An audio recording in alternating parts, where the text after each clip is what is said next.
Meaning of hazard pay. Hazard pay. Hazard pay.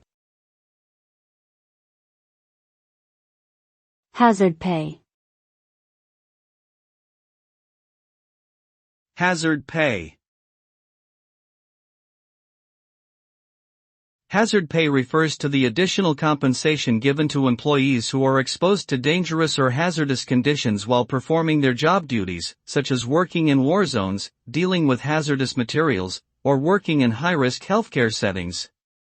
The purpose of hazard pay is to compensate workers for the increased risks they face and to encourage them to continue performing these essential tasks despite the potential dangers. Hazard pay is often offered by employers voluntarily or mandated by government regulations. It provides a significant financial incentive for workers to continue their work even when it is dangerous or hazardous.